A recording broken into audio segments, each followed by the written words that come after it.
তোর মাকে মেরে রক্তাক্ত অবস্থায় রাস্তায় ফেলে রেখেছে। আল্লাহ জানেন এতক্ষণ বেঁচে আছে নাকি মারা গেছে। আর তুই এখানে লাকড়ি কুড়াতে এসেছিস। কে কে আমার মাকে মেরেছে? কে আর মারবে? ওই যে তোর নেশাখোর বাবা, হাতে ইয়া বড় লাঠি নিয়ে তোর মাকে গরুর মতো পেটাচ্ছে। আর তোর দাদি তোর বাবাকে উস্কানি দিচ্ছে। কেউ বাধা দিতে গেলেই তাকেও মারার হুমকি দিচ্ছে। তাই ভয়ে কেউ যাচ্ছে না। আর কোনো কথা না বলে হাতের লাকড়িগুলো ফেলে দিয়ে পিছনে ফিরে বাড়ির উদ্দেশ্যে দৌড়ে আসতে শুরু করি। রাস্তায় আমাকে এভাবে ছুটতে দেখে অনেকে আফসোসের সুরে বলে, আহারে কি মাইরটাই না মারল। এত মায়ের খাওয়ার পরেও কেন যে অমানুষটার সাথে সংসার করছে। আমি হলে একদিনও থাকতাম না। আরেকজন বললেন, নেহায়েত গন্ডারের চামড়া শরীরে আছে, নয়তো রোজ রোজ এভাবে মায়ের খাওয়াচ্ছে, বিষ খেয়ে মরে যাওয়া অনেক ভালো। এই লোকটার কথা শুনে আমার খুব রাগ হচ্ছে। ইচ্ছে করছে তার মুখে ঝামা ঘষে জবাব দিই,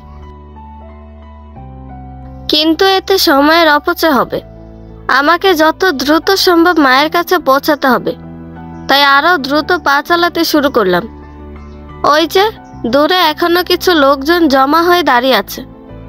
মনে হচ্ছে তারা আমার বাবা মায়ের ঝগড়া দেখছে। আমি ভিড় ঠেলে ভিতরে এসে দেখি আমার মা রাস্তার পাশের ইঁদুরের গর্তের আলগা মাটির ভিতরে লুটুপুটি খেয়ে পড়ে আছে, আর নিজের আঁচল দিয়ে নিজের হাতের রক্ত আটকে রাখতে চেষ্টা করছে। আমি কোনো কিছু না ভেবে সোজা মায়ের কাছে গিয়ে মায়ের হাতের কাটা জায়গাটা আঁচল দিয়ে বেঁধে দিতে দিতে বললাম, আজ আবারও কেন মারছেন আমার আম্মাকে? আপনার কি লজ্জা করে না এভাবে অন্যায়ভাবে মায়ের শরীরে হাত তুলতে? হারামজাদি, তোর এত বড় সাহস, তুই আমার মুখের উপর কথা বলিস? বলেই হাতে থাকা লাঠিটা দিয়ে আমার উরুর উপরে একটা বাড়ি মারে। আর আমার আম্মা বলেন, দোহাই লাগে আপনার, সমর্থ মেয়ের গায়ে সবার সামনে হাত তুলেন না। দরকার হলে আমাকে আরো মারেন। দেখ বাবা দেখ, এখনো তেজ কমেনি। বেয়াদব বেটিকে কাছে পেয়ে জোর বেড়ে গেছে। মুখে এখন খই ফুটতে শুরু করেছে। আর এখন কি, খই তো সব সময় ফুটে। মা মেয়ে মিল্লা সারা দিন ঝই ঝই করে আমার সাথে। নেহায়েত আমি ভালো বংশের মেয়ে, তাই উত্তর সুত্তর না দিয়ে নীরবে সহ্য করি। তেজ কমবে কেমনে? ওর জাত খারাপ। ওরে 3 বেলা শুধু মায়ের উপরে রাখলে সোজা হবে। তোর মাইয়াটাও মায়ের মতন স্বভাব পাইছে। মাইয়াটারে সময় থাকতে সুপথে আন বাবা, নয়তো পরের ঘরে গেলে কেলেঙ্কারি সীমা থাকবে না। কি রে হারামজাদি, বলবি না টাকা কই রাখছস? বলে আমার আব্বা আবারও তেড়ে আসছে। তখনই আমি আব্বাকে আবারও ধমক দিয়ে বলি, আমার আম্মা টাকা কিভাবে পাবে? আপনি কি কামাই করে টাকা আম্মার কাছে দিছেন? নিজের তো 1 টাকা কামাই রোজগারের মুরদ নাই। কেমনে 2 মুঠো খাবার মুখে উঠে সেই দিকে খেয়াল আছে আপনার? তখনই আমার দাদি নেচে নেচে উপস্থিত সবাইকে বলতে শুরু করে, দেখো দেখো কত বড় বেয়াদ্দপ মাইয়া, নিজের আপন বাপের লগে কেমনে কথা কয়। কালে লাল বড় মোরগটা ব্যাপারীর কাছে বেচা দিছে, আর আজ মামে দুইজনই ডাসা মিথ্যা কথা কেমনে কয়। খবরদার কইতাছি, একটা বাজে কথা বলবি না। তুই লাল মোরগ বিক্রি করা দেখলি, কিন্তু সেই টাকা সাথে সাথে শফিক হাজির দোকান বাকি দিল সেটা দেখলি না? একটা মোরগের পুরো টাকা কি দোকান বাকি দিছে? মামে মিল্লা বাকি টাকাগুলো কই রাখছিস? যখন শফিক হাজি আপনার মেয়েকে বাচ্চা বাচ্চা কথা বলে, তখন তো আপনি একবারও খোঁজ নেন না। কেন আপনার মেয়েকে এইসব কথা বলল? তাহলে একটা মোরগ বিক্রির টাকা কোথায় কোথায় খরচ হয়েছে তার প্রতি এত খোঁজ কেন? হারামজাদি, মেল্লাক্ষণ থাইকা তোর চাটাং চাটাং কথা হজম করছি। বেশ্যার পেট থেকে বেশ্যা বের হইলে লোকে তো বাজে কথা শোনাবে। এই মুহূর্তে আমার ইচ্ছে করছে ওনাকে খুন করতে।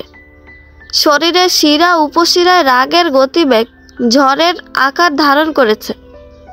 আমি কিছু বলতেই আমার মা আমাকে অনুনয় বিনয় করে বলেন, মারে ওদের সাথে লাগিস না, ওরা তোকে ওদের সম্মুখে নিয়ে যাবে। দোহাই লাগে মা, চুপ করে থাক। ওপরে একজন আছেন, ওনার হাতে সব ছেড়ে দে, বিচার একদিন হবেই। তখনই আমার আব্বা তেড়ে এসে আম্মার পিঠে 3-4 লাথি মেরে দেয়। আমি বাধা দিতে গেলে আমাকে আঘাত লাগে।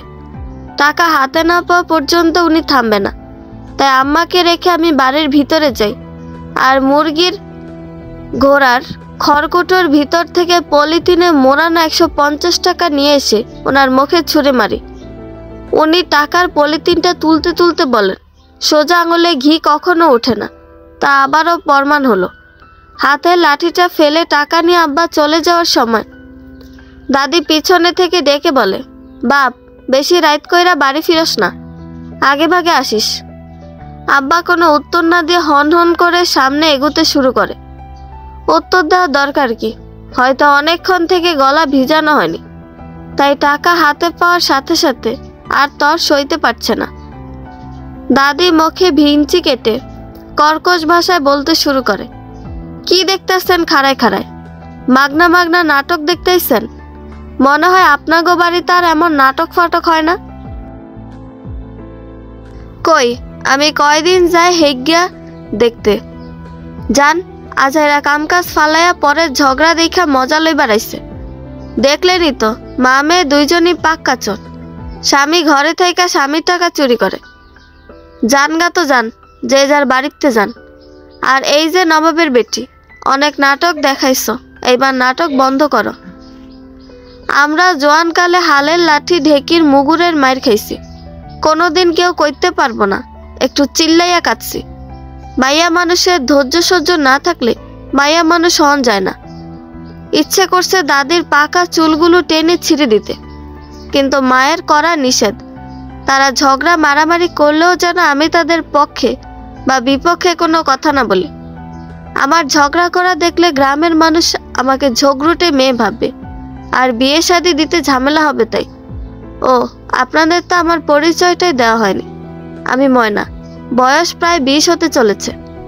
আমার সমবয়সী অনেকে বড় বড় কলেজে পড়াশোনা করে, আবার অনেকের বিয়ে হয়ে বাচ্চা কাচ্চা হয়েছে। এতক্ষণ যিনি নীরবে মায়ের খাচ্ছিলেন উনি আমার গর্ভধারিণী মা চম্পা, আর যিনি মারলেন উনি আমার জন্মদাতা পিতা আকবর। বাকি পরিচয় গল্পটা পড়তে পড়তে পেয়ে যাবেন। আমি আম্মাকে ধরে বাড়ির ভিতর নিয়ে আসার চেষ্টা করছি, কিন্তু আম্মা নিজের পায়ে ভর করে কিছুতেই দাঁড়াতে পারছেন না। আমি আম্মাকে জিজ্ঞেস করলাম, আম্মা আপনার পায়েও কে মারছে? বাদ দেন মা, কিভাবে ব্যথা পাইলা না বললে বুঝবো কিভাবে? আমারে ধাক্কা মাইরা ফেলাই দিছিল, আর আমি আচমকা ইঁদুরের গর্তে পা দিয়ে পা ভাঁজ হয়ে পড়ে যায়। মনে হয় কবজিটা মস্কে গেছে। আর আব্বার হাতে তো লাঠি ছিল, এভাবে তোমার হাত কাটলো কেমনে? তখন হাতেই লাঠিটা ছিল না, ওই যে ওই তাল পাতার ধারালো ডাল হাতের কাছে পায়, আর সেটা তুলে আমাকে মারতে আসে। আমি নিজেকে রক্ষা করতে হাত দিয়ে বাধা দিতে চেষ্টা করি, আর তখনই ওই ডালের বাড়ি আমার হাতে এসে লাগে। আমি আম্মাকে আর কিছু জিজ্ঞেস করলাম না, কারণ আম্মার কষ্টগুলো এখন আমার বুকে অনুভব হচ্ছে। পাশে দাঁড়িয়ে থাকা একজন চাচিকে বললাম, চাচি আমার সাথে একটু আম্মাকে ধরে বাড়ির ভিতর পর্যন্ত দিয়ে আসবেন? না বাবা, এটা পারুম না। তোর দাদি আমারে দেখলে আমাকেও আজে বাজে কথা বলে গালিগালাজ করবে। নিজের খেয়ে অন্যের গালি শোনার ইচ্ছা আমার নেই। বুঝতে পারছি সবাই শুধু মুখে হায় হায় করবে, কিন্তু সাহায্যের জন্য এক ধাপ এগিয়ে আসবে না। আমি আব্বার ফেলে রাখা লাঠিটা নিয়ে আম্মাকে বললাম, আম্মা তুমি ওই হাতে লাঠির উপর ভর করে চেষ্টা করো, আর আমি এই পাশ থেকে তোমাকে ধরে আছি। বাড়ির ভিতর গিয়ে কাটা জায়গাটা স্যাভলন দিয়ে পরিষ্কার করতে হবে, আর পায়েও ঠান্ডা পানি দিতে হবে। আম্মা বহু কষ্টে লাঠিতে ভর করে উঠতে সক্ষম হয়। আমার উরুতেও প্রচণ্ড ব্যথা করছে। তাহলে আম্মার আরো কত ব্যথা হচ্ছে সেটা ভাবছি। বাড়ির ভিতর এসে দেখি দাদি বারান্দার খুঁটির সাথে হেলান দিয়ে বসে পা মেলে পান সাজাচ্ছে। আমাদের এভাবে আসতে দেখে বলে ওঠে, কই গো আনিসের মা, দেখা যাও এখানে আলিফ লায়লার অভিনয় চলতেছে। আমি আম্মাকে বারান্দার আরেকটা কোণায় বসিয়ে দিয়ে ওই লাঠিটা হাতে নিয়ে দাদির সামনে এসে বললাম, আলিফ লায়লার অভিনয় দেখে মজা নিচ্ছ তাই না? এই মজা আরো গভীরভাবে উপলব্ধি করতে হলে এই লাঠির একটা বাড়ি তোর মাজার উপর ফেলতে হবে। ডাইনি বুড়ি, তোর এক পা কবরে গেছে, এখনো শুধরালি না। লাঠি ঝুঁকিয়ে ঝুঁকিয়ে কথাগুলো বলছিলাম। প্রথমে তো ইচ্ছে ছিল বুড়ির মাজা ভেঙে দিব, কিন্তু আম্মার আকুতি মিনতিতে নিজেকে এমন অসভ্য কাজ থেকে বিরত রাখি। কিন্তু বুড়ি তো মায়ের চেয়েও চিল্লানি বেশি করে। সে চিল্লায় চিল্লায় বলছে, আমার পোলাটা যেই না বাইরে গেছে আর মা মেয়ে মিলে আমাকে লাঠি পেটা করলি। আজ আমার পোলা আসুক, এর বিচার না করে আমি ভাত খাবো না। তুই ভাত না খেয়ে কিভাবে একবেলা পার করবি তা আমি জানি। যা ইচ্ছে বলিস তোর মাতাল ছেলেকে, বলার পরে কি করবি? না হয় আবারও মায়ের খাইয়ে নিবি। তোদের তো মায়েরও ভয় ডর নাই।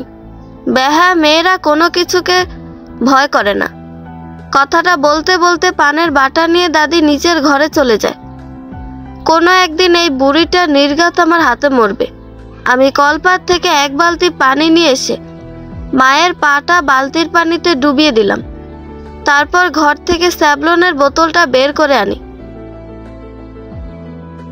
মাঝে মাঝে আব্বার আঘাতে মায়ের শরীর থেকে রক্ত ঝরে, তাই এই স্যাভলনের বোতল টাকা জমিয়ে কিনেছিলাম।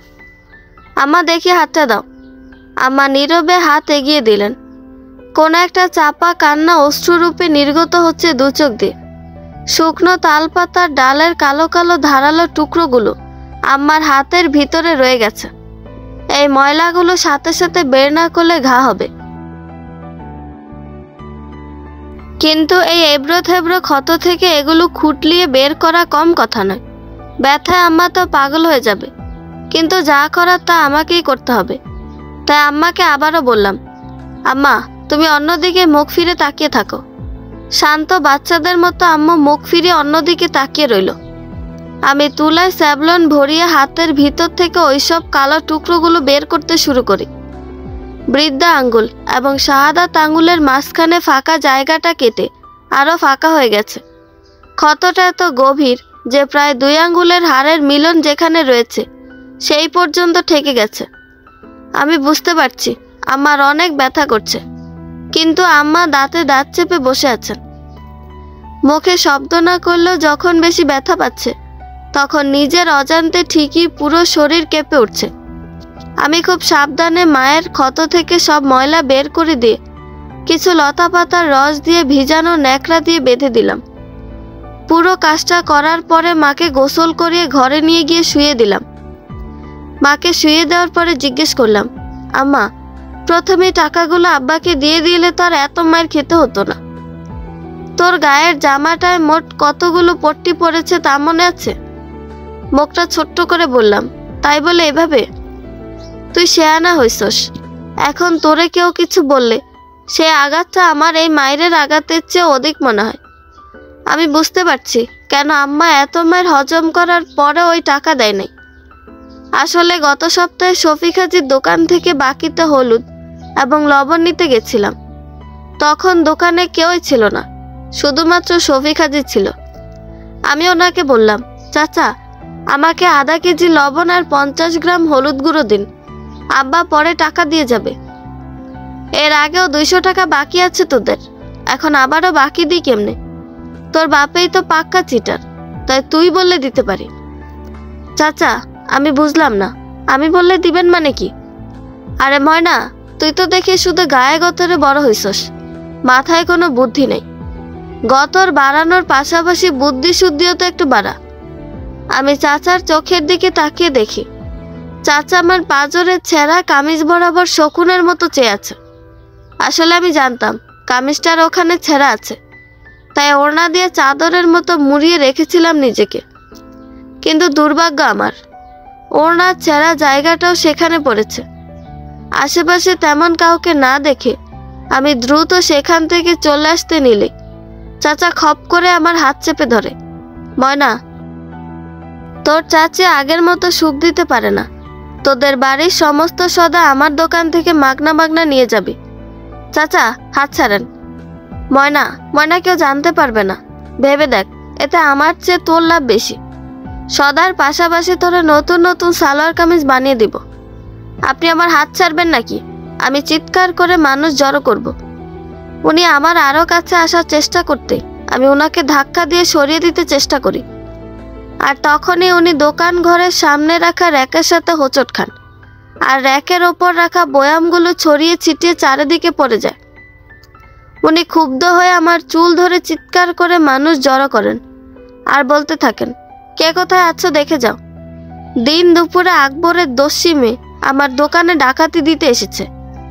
ওনার চিৎকার চেঁচামেচিতে কয়েকজন গ্রামের লোক চলে আসেন। তারাও দেখেন চারিদিকে বয়ামগুলো ছড়িয়ে ছিটিয়ে পড়ে আছে। তার ওপর হাজি মানুষ সবাইকে বলছেন, এই বেয়াদব অসভ্য মেয়ে বাপের মতো গাঁজা খাওয়া শুরু করছে মনে হয়। আমার কাছে বাকি সওদা চাইলে আমি আগের বাকির কথা বললাম, আর তখনই আমার দোকানের জিনিসপত্র জোর করে নিতে চেষ্টা করে।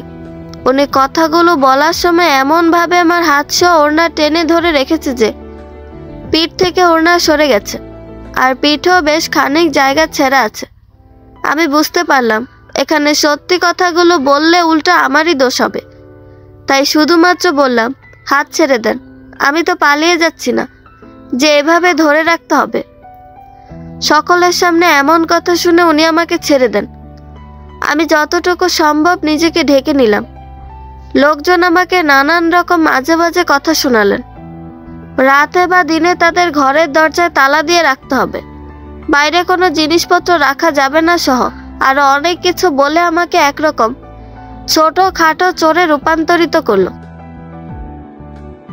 বেশ কিছুক্ষণ ধরে বাড়ি ফিরছি না দেখে আম্মা এক পা দুই পা করে শফিক হাজির দোকান পর্যন্ত আসেন, আর আমাকে এভাবে অপমান অপদস্থ হতে দেখে তিনি ছুটে আসেন। কি হয়েছে এখানে? আপনারা এভাবে আমার মেয়েকে আটকে রেখেছেন কেন? কি হয়েছে জানো না বুঝি? চুরির কামাইয়ে ভাত খাও, আর এখন না জানার ভান করা হচ্ছে। তা কতদিন থেকে এসব ধান্দা শুরু করছো? শফিক হাজি আম্মাকে কথাটা বললেন। আম্মা নির্বাক হয়ে গেছেন। আমি চোখের পানি ফেলছি, এটা ছাড়া আর কিছু করার ক্ষমতা আমার নেই। সকালে আম্মা এবং আমাকে ইচ্ছা মতো কথা শুনিয়ে গেলেন। আমরা সেখান থেকে আসার পরে আম্মা আমাকে কি ঘটেছিল সেটা জিজ্ঞেস করে, আর আমিও আম্মাকে পুরো ঘটনা খুলে বলেছিলাম। আম্মা কোনোভাবেই এই বিষয়টা মানতে পারছিলেন না, তাই আমাদের লাল মোরগ 350 টাকা দিয়ে বিক্রি করেন। 200 টাকা শফিক হাজিকে দিয়ে কিছু কথা শুনিয়ে আসেন, আর বাকি 150 টাকা ছিটকাপড় কিনে জামা বানাতে চেয়েছিলেন।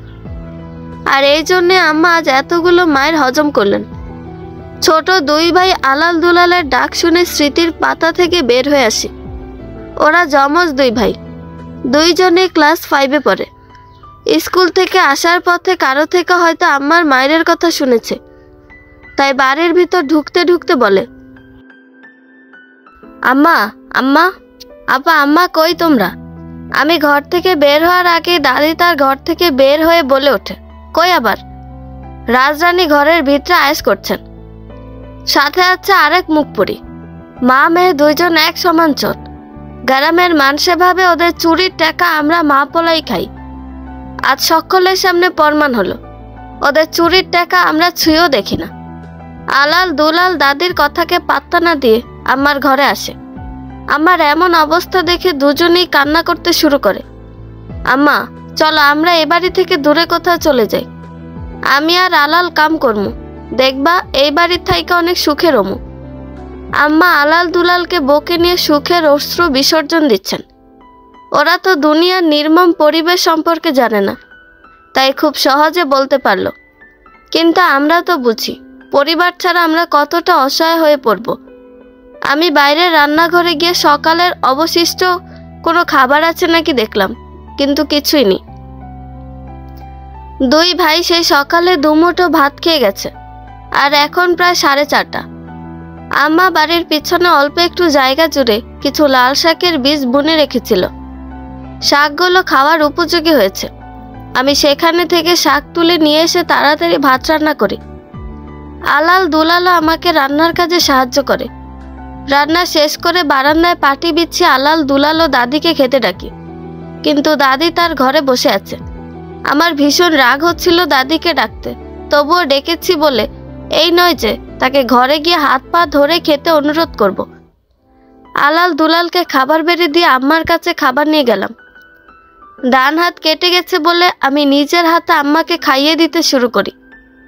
তখনই দাদি বাইরে এসে এই দৃশ্য দেখে আর চেঁচিয়ে চেঁচিয়ে বলতে শুরু করে, আমার পোলাটা সারা দিন কিচ্ছু খায় নাই, আর বাড়িতে মনে হচ্ছে মজলিস শুরু হয়েছে।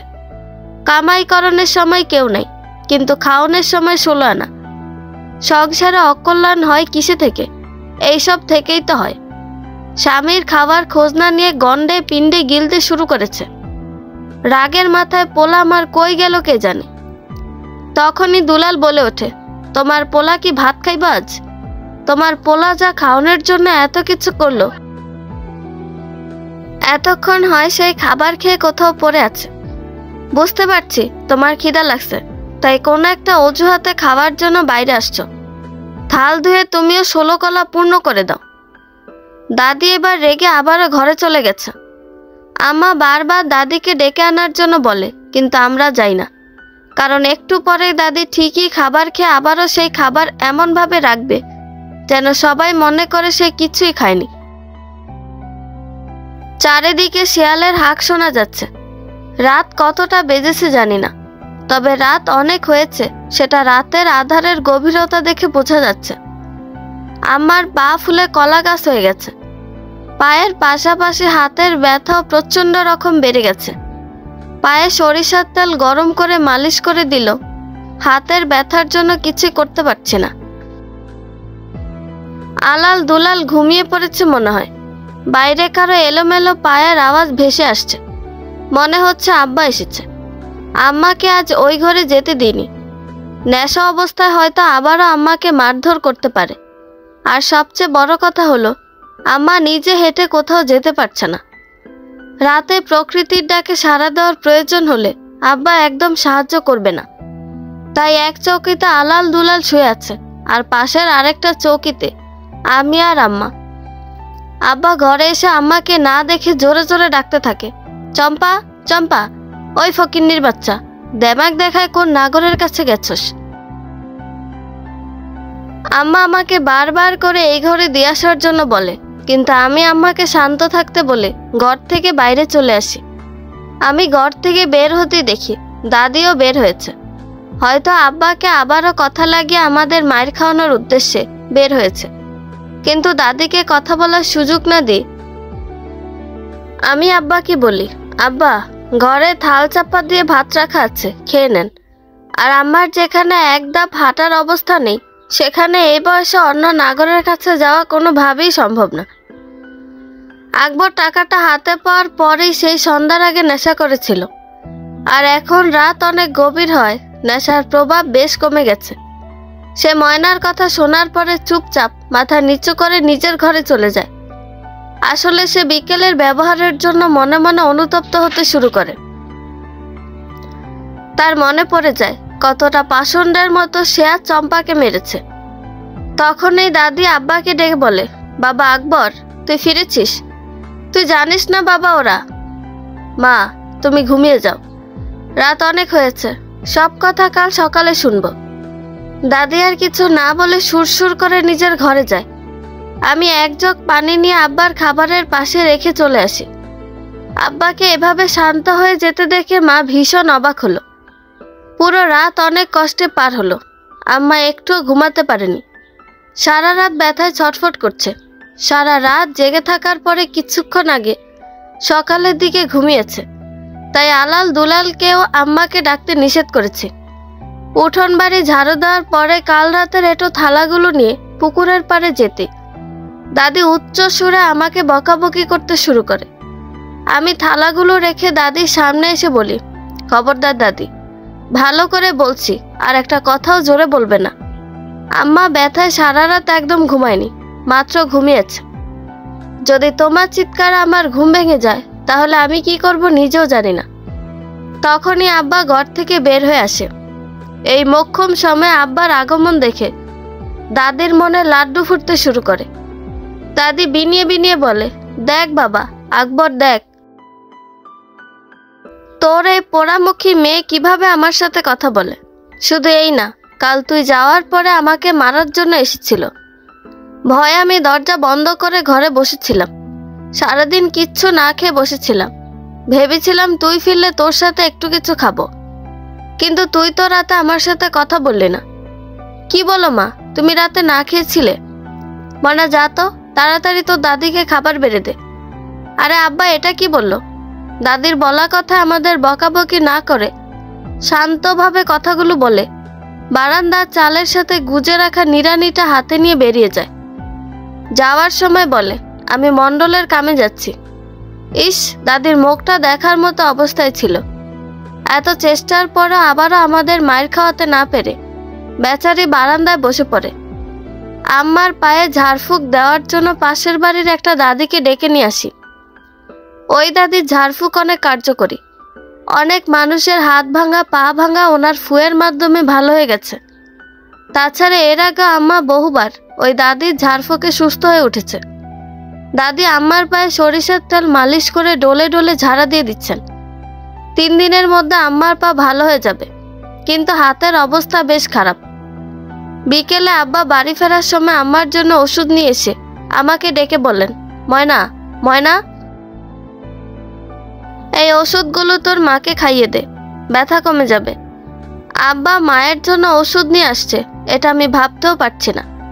আমি দৌড়ে ওষুধগুলো হাতে নিয়ে আম্মার কাছে যাই। আব্বা বারান্দায় টাঙানো দড়িতে ঝুলিয়ে রাখা লুঙ্গি নিয়ে যাওয়ার সময় বলেন, তোর জামার কয় গজ ছিটকাফড় লাগে? আব্বার প্রশ্ন শুনে পুরাই টাস্কি খেয়ে গেলাম। নিজের কানকে বিশ্বাস করতে পারছি না। যে বাপ আজ পর্যন্ত চুল বাঁধার জন্য 1 গজ ফিতা কিনে দেয়নি, সেই বাপ জামা বানিয়ে দেওয়ার জন্য ছিটকাফড়ের হিসাব নিচ্ছে। আর কাল পর্যন্ত মাত্র কয়েক টাকার জন্য যা যা করলো, সেই মানুষ মাত্র 1 রাতের মধ্যে এত টাকা কিভাবে পেল? তাহলে কি আব্বা কাল যে টাকা নিল সেটা খরচ করেনি? হয়তো তাই হবে।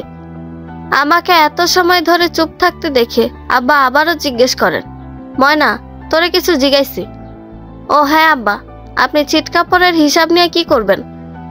হাটে যামু, অনেকদিন বাজার সদাই করি না, একটু বাজার সাইডে আসি, সাথে তোর জামার ছিট নিয়ে আসি।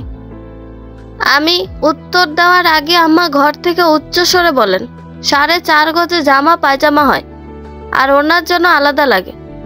পাশের ঘর থেকে দাদি বলেন, বাবা আকবর, আমার পান চুন সুপারি কিচ্ছু নাই। কতদিন জিহ্বায় পানের স্বাদ পায় না, ভুইলেই গেছি। তোর অভাব অনাটন দেইখা কখনো তোরে কই নাই আমার পান লাগবো। অথচ বাড়িতে ভাত খাওয়ার চাল না থাকলেও দাদিকে পান কিনে দেয়। চিন্তা করো না মা, আজ তোমার জন্য পান সুপারি আর সানার সন্দেশ নিয়ে আসবো। আলাল বাজারের ব্যাগটা দে তো। এবার আমার কান দিয়ে ধোয়া বেরোতে শুরু করে। আব্বা কি আলাদ্দিনের চেরাগ খুঁজে পাইল নাকি? অন্যের বাড়িতে কামের বিনিময়ে আমি আর আম্মা 2-1 কেজি চাল নিয়ে আসতাম, আর সেই চাল দিয়ে সংসার কোনো রকম টেনে টুনে পার করতাম। যদি অনেক দিন পর পর আব্বা অল্প একটু চাল কিনতেন, কিন্তু আব্বার হঠাৎ করে এমন পরিবর্তন বিশ্বাসযোগ্য না। আমি 1 গ্লাস পানি নিয়ে আম্মাকে ওষুধ খাওয়াতে খাওয়াতে বললাম, আম্মা, আব্বাকে না বললেও পারতা, দেখা যাবে আবারও ধার ধারা করে নিয়ে এসেছে, আর কিছুদিন পরে সেই লোক বাড়ি ফিরে এসে কথা শুনিয়ে যাবে। পরেরটা পরে দেখা যাবে রে মা, তোর জামাটা যে খুব দরকার, আর হয়তো মানুষটার মনে সুমতি আসছে, তাই এভাবে ওষুধ বাজার সদাই আবার তোর জামা নিয়ে আসার কথা বলছে। শুধু দোয়া কর যেন আল্লাহ তোর বাবাকে হেদায়েত করেন, সেটাই আম্মা। কিন্তু আমার অনেক ভয় করছে। আব্বার এমন ব্যবহার আমার মনে সন্দেহ সৃষ্টি করছে। হঠাৎ করে এত টাকা কেমনে পেল মাথায় আসছে না। আমার কথা শুনে বা খানিকটা চিন্তায় পড়ে যায়। কিছুক্ষণ চুপ থাকার পরে আমাকে বলে, ময়না, আমাদের ঘরের চৌকির নিচে গিয়ে দেখ, অনেকগুলো বাঁশের টুকরো আটি বাঁধা আছে। আটিটা খুলে সেখানে একটা তেনায় গিট্টু দেওয়া দেখবি। যা তো, সেটা আছে নাকি দেখে আয়। আমি বুঝতে পারছি আম্মা সেখানে কিছু একটা লুকিয়ে রেখেছিল হয়তো, আর আব্বা সেটা নিয়েছে নাকি সেটা পরখ করতে আমাকে পাঠাচ্ছে। আব্বার এমন নজির এই প্রথম না।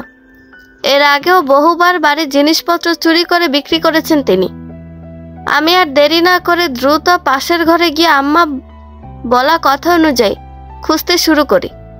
না বাঁশগুলো থাকলো, বাঁশের আটিটা বাঁধানি, আর এখানে কোনো তেনার গিট্টুও নেই। আম্মা ডেকে জিজ্ঞেস করে, কিরে ময়না, পেলি কিছু? না আম্মা। হায় হায় রে, কত পুরান একটা স্মৃতি, এত লুকিয়ে রাখার পরেও শেষ রক্ষা করতে পারলাম না। আল্লাহর কত সহ্য করতে হবে, তুমি কি আমার দুঃখগুলো দেখতে পাও না? আম্মা আহাজারি করে কান্না করতে শুরু করে। আমি আবারও ছুটে আম্মার কাছে এসে বললাম, কি ছিল আম্মা? আমার বিয়েতে খুব শখ করে আমার বাজান আমাকে একটা সোনার নথ দিয়েছিলেন। মনে মনে ভেবে রাখছিলাম তোর বিয়েতে এটা তোকে দিব। কোথায় কোথায় লুকিয়ে রেখেছি এই নথটা, তার শেষ নেই। একবার মাটির নিচে পুঁতে রেখেছিলাম, তারপর সেখান থেকে ইঁদুর নিয়ে গেছিল। আমি ইঁদুরের গর্ত খুঁড়ে আবারও বের করছিলাম, কত কিনা করছিলাম, কিন্তু শেষ পর্যন্ত হারাতেই হলো। আজ বাড়ি আসুক, কিছুতেই ছেড়ে দিব না। আম্মা তুমি কি ভাবছো যে ওই নথ তোমাকে আবার আব্বা ফেরত দিবে? কখনো দিবে না। তুমি এই অবস্থায় যদি আবারও আব্বাকে কিছু বলো, তাহলে আব্বা আবারও তোমাকে মারবে। আম্মা আজ পর্যন্ত যা যা আব্বা চুপি চুপি বিক্রি করছে তা কিছুই ফিরে পাওনি, শুধু পেয়েছো সেই কথাগুলো বলার পরে মায়ের খেতে খেতে তোমার শরীরের রক্ত মরে গেছে আর মাংস পচে গেছে। আম্মা তুমি এটা নিয়ে আব্বাকে কিছু বলো না। এই অবস্থায় মায়ের খেলে তুমি নির্ঘাত মরে যাবে। ভাগ্যে যদি বিয়ে লেখা থাকে তাহলে ওই নথ ছাড়াও বিয়ে হবে। আর এইসব নিয়ে মন খারাপ করো না। মারে, দুনিয়ার সবার কপালে আল্লাহ সুখ লেখে, কিন্তু আমাদের কপালে কেন লেখে না? আম্মা দুনিয়ার প্রতিটি মানুষেরই কিছু না কিছু দুঃখ আছে। আমাদের এই রকম দুঃখ আর অন্যদের অন্য রকম দুঃখ। এসব বাদ দিয়ে নাও, ওষুধগুলো খেয়ে নাও। আম্মাকে অনেক কিছু বুঝিয়ে কোনো রকম ওষুধ খাইয়ে দিলাম। তারপর হাতের ক্ষতস্থানের বাঁধন খুলে স্যাভলন দিয়ে পরিষ্কার করে আবারও বেঁধে দিলাম। বাবা কিছুক্ষণ পরেই ব্যাগ ভর্তি বাজার করে সগর্বে আমাকে ডাকতে ডাকতে বাড়ির ভিতর আসেন। ময়না, ময়না কই গেলি? আমি ঘর থেকে বের হয়ে বারান্দায় দাঁড়াই। এই দেখ কত বড় মাছ আনছি, সাথে কুমড়ো বড়িও আনছি। বেশি করে তেল মশলা দিয়ে রান্না করিস তো। আর এখানে দুটো বেদানা আছে, তোর মাকে খাইয়ে দিস। দোকানদার বলল, বেদানা ফল খেলে নাকি রক্ত বাড়ে। আমি কোনো কথা বললাম না, চুপচাপ ব্যাগটা হাত থেকে নিয়ে চুলার পাড়ে গেলাম।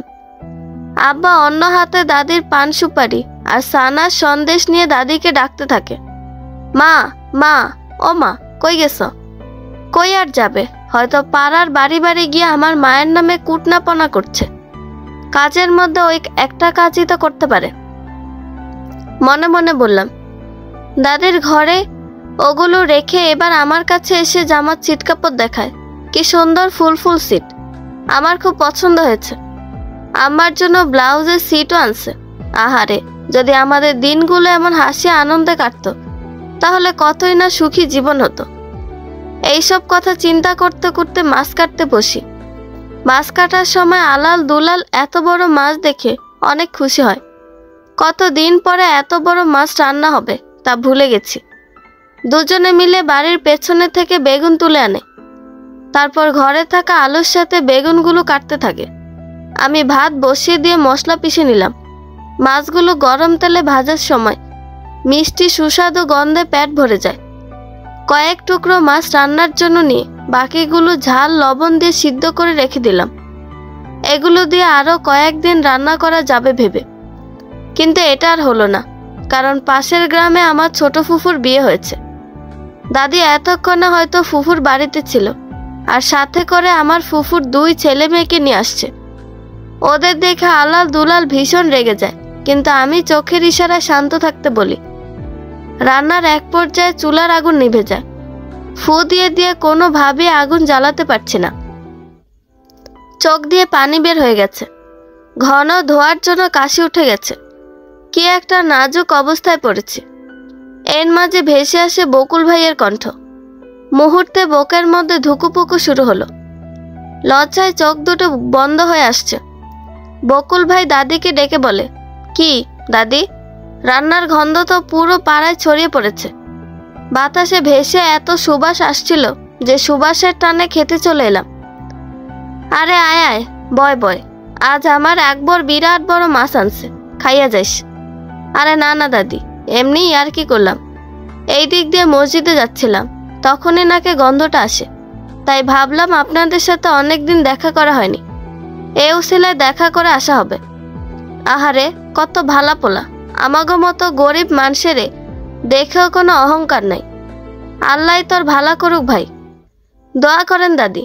আচ্ছা চাচিকে দেখছি না যে, ময়না চাচি কই গেছে? আম্মা অসুস্থ, ঘরে আছে। কি বলো, কি হয়েছে চাচির? বলেই বকুল ভাই ঘরে চলে যায়। দাদির এতক্ষণ বকুল ভাইকে ভালো লাগলো, এবার আর ভালো লাগছে না। রাগে বিড়বিড় করতে করতে বকুল ভাইয়ের গোষ্ঠী শুদ্ধ উদ্ধার করছে। বকুল ভাই বুঝতে পারছে আম্মার কেন এমন হয়েছে। এটা তো নতুন কোনো বিষয় না, গ্রামের সব মানুষই প্রথম দেখায় বলতে পারে আম্মা কেন অসুস্থ হয়। রান্না শেষ হতে হতে মাগরিবের আজান দেয়। আলাল দুলাল আগেই খেতে বসার জন্য বারান্দায় পাটি বিছিয়ে রেখেছে, সাথে বসেছে বিদ্যুৎ আর হালিমা। মাগরিবের নামাজ শেষ করে ওদের খাবার খেতে দিলাম। সবাইকে এক টুকরো করে মাছ দিয়েছি, কিন্তু হালিমা আরো মাছ নিবে বলে বায়না করছে। হালিমার বয়স 6 বছর, যেহেতু তরকারিতে জন প্রতি একটা করে মাছের টুকরো দিয়েছে, তাই এখন হালিমাকে দিলে কেউ একজন ভাগে পাবে না। হালিমার কান্নার গতি বেড়ে চলেছে, আর দাদি আমাকে বলে হালিমাকে আরেকটা মাছ দে তো। আমার খুব করে বলতে ইচ্ছে করলো যে তাহলে তোমার ভাগের মাছটা দিব, কিন্তু এটা বললে নতুন করে ঝামেলা হবে। আব্বা হয়তো রেগে গিয়ে ভাত তরকারি ফেলে দিতেও পারে। এটা আবার পুরনো অভ্যাস, খাবারের সময় কিছু নিয়ে ঝগড়া হলে আব্বা হাতের সামনের খাবারগুলো ফেলে দেয়। আমি হালিমাকে আরেকটা মাছ দিয়ে আম্মার জন্য থালে করে খাবার নিয়ে যাই, কারণ আমি জানি আর একটু পরে আম্মাকে খাবার খেতে দিলে তার ভাগের মাছটা আর তার খাওয়া হবে না। আমি আম্মার জন্য থাল নিয়ে ঘরে যেতে দাদি বলে আমার জন্য ঘরে খাবার রাখতে হবে না, আজ আমি নাতি নাতনিদের সাথে এখানে খাবো। এটা তোমার জন্য না, আম্মার জন্য। সেই বিকালে খালি পেটে আম্মাকে ওষুধ খাইয়েছে, তাই আম্মাকে আগে খাবার দিয়ে আসি। বিদ্যুতের বাপে এসে এদের নিয়ে যাবে, জামাই মানুষ বাড়ি পেরে আসবে, তার জন্য একটা মাছ রাখিস। আমি একটাও কথা না বলে সোজা পানি আর থালা নিয়ে আম্মার কাছে যাই। আম্মাকে খেতে বললে আম্মা মাছ রেখে দিতে বলে। তখন আমি আম্মাকে বলি আম্মা কোনো কথা না বলে এক্ষুনি তুমি মাছ সহ পুরো খাবার খেয়ে নিবে। দাদি তো রান্না শেষ হওয়ার আগে বাড়ি ফিরেছে। ফুফা আসবে সেটা আগে কেন বলেনি? ফুফা আসবে তার জন্য দাদির ভাগের মাছটা রেখে দিব, আর আমারটা তো হালিমাকে দিলাম। না রে মা, আমার মাছ খাওয়া লাগবে না। আম্মা, মাঝে মাঝে নিজেরটা আদায় করে নিতে শিখতে হয়। সব সময় অন্যের জন্য ভাবলে সারা জীবন অন্যরা বোকা ভেবে আজকের মতো লুটে পুটে খেতেই থাকবে। কথাগুলো মনে হয় দাদির মনে বাজছে। রাগে গজগজ করতে করতে বলতে শুরু করে আমার পোলা রোদে পুড়ে বৃষ্টিতে ভিজে অন্যের কামলা খেতে খাবার জোগাড় করে, আর আমার খাওয়া নিয়ে এমন খোঁটা শুনতে হবে? পোলাকে পেটে ধরেছি, এত বড় করেছি, তার বিনিময়ে বৃদ্ধ বয়সে সামান্য খাবার খাওয়ার জন্য এত কথা শুনতে হবে? এই রাখ রাখ, এই মাছ রাখ, খেতে হবে না। হালিমাকে উদ্দেশ্য করে বলে একটা মাছের টুকরো দিয়েছে বলে সবকিছু লুটে পুটে খাওয়ার কথা শুনতে হলো। আমি এবার ঘর থেকে বলে উঠি আর যা কিছু বাজার করা হয়েছে তার একটাও তোমার গুণধর পোলার কামাইয়ের টাকায় কেনা না। তোমার পোলা আবারও মায়ের নদ গোপনে বিক্রি করে এইসব রমরমা বাজার সদাই করছে। বুঝতে পারছো দাদি? আমার কথা শেষ হতে না হতে আলাল বলে ওঠে এই নে, এই খোড়াতে তুলে রাখ, তোর বাপ আসলে এটা দিলেই হবে। দাদি এবার আলালকে ধমক দিয়ে বলে সবগুলো মায়ের মতো বজ্জাত হয়েছে, যেই সুযোগ পেয়েছে অমনি রাক্ষসের পেট থেকে রাক্ষসী বের হয়। দাদি কোনোভাবে আবারও ঝগড়া করতে চাইছে, কিন্তু আমরা সবাই চুপ করে থাকার জন্য তিনি সফল হলো না। কেটে গেছে 2 দিন, বাড়িতে তেমন ঝগড়া ঝামেলা হয়নি। আম্মার হাতের ঘা না শুকালো, পায়ের ব্যথা ভালো হয়ে গেছে, এখন নিজে হাঁটাহাঁটি করতে পারে। আসলে যখন আব্বার কাছে টাকা থাকে তখন আব্বা ঝগড়া করে না। যদি আব্বা অন্যদের মতো প্রতিদিন কাজ করে টাকা ইনকাম করত তাহলে আমাদের বাড়িতে অশান্তি বলে কিছুই থাকতো না, কতই না সুখের জীবন হতো আমাদের। উঠোনের কোনায় বসে এইসব কথা ভাবছিলাম, তখনই আম্মা বলে ওঠে, মণ্ডলের ভিটে আলাল বকরিগুলো রেখে আসছে, যা তো মা, বকরিগুলো বাড়িতে নিয়ে আয়। খাড়া দুপুর এখন, আর এতক্ষণ বকরিগুলো মাঠে পড়ে আছে। রোদে গরমে বকরিগুলো মনে হয় শেষ হয়ে গেছে। ছোট্ট একটা বালতিতে করে পানি নিয়ে আমি দ্রুত সেখানে যাই। আসলে বকরিগুলো জিভ বের করে ভ্যাভ্যা করে ডাকছে। আমাকে দেখতে পেয়ে আরো বেশি করে ভ্যাবাতে শুরু করে। প্রথমে বকরিগুলো ছায়ায় নিয়ে আসি, তারপর পানি খেতে দিই। বকরিগুলো পানি খাচ্ছে আর আমি সেখানে ঘাসের ওপর বসে সামনে তাকিয়ে দেখি সামান্য একটু দূরের একটা জমিতে বকুল ভাই কাজ করছেন। বকুল ভাইকে দেখলেই আমার হৃৎপিণ্ড কেমন যেন উঠানামা করে।